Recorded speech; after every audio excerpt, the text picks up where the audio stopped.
My name's Richard Bugbee, and my family is from Paula and Old Town San Diego.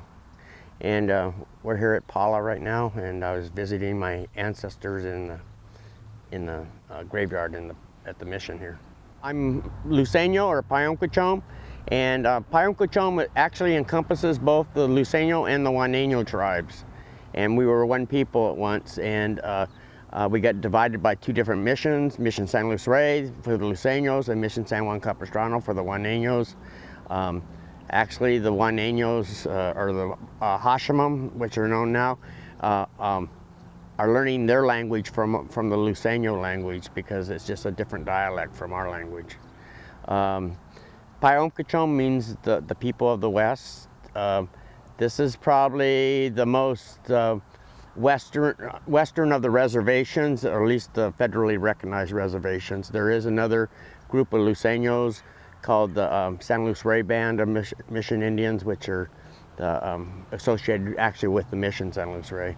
So our territory went all the way from the ocean, about from, well, Luiseño territory goes from about South Carlsbad to the border check in San Onofre, and then Juaneño territory goes up to about, I think around Seal Beach. This place is called Paula. Paula means water. There's the San Luis Rey River flowing right here, and it's a free-flowing river, and it feeds all those farming communities.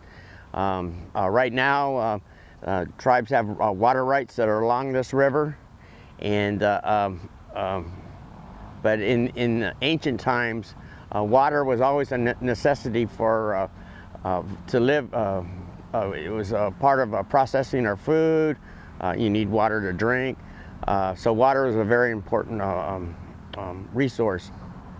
There's actually a lot of fishing along the San Luis Rey River, but it's not your typical fishing.